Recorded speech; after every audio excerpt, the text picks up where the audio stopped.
Hello my friend, how are you? Today I will show you that how we can test UTP cable with new and latest Fluke DSX 8000 series cable analyzer.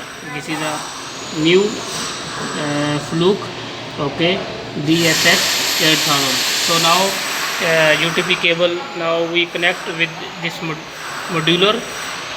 This is a UTP cable modular. So this one is connected here. Now I will show you how to test this one.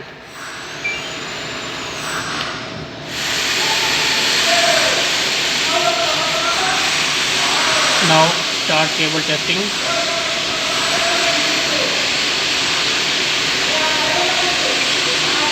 Okay, now result is pass.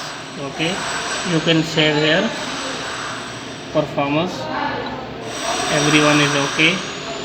Okay, this one is wire map, look this one. Now you can save this one you can rename.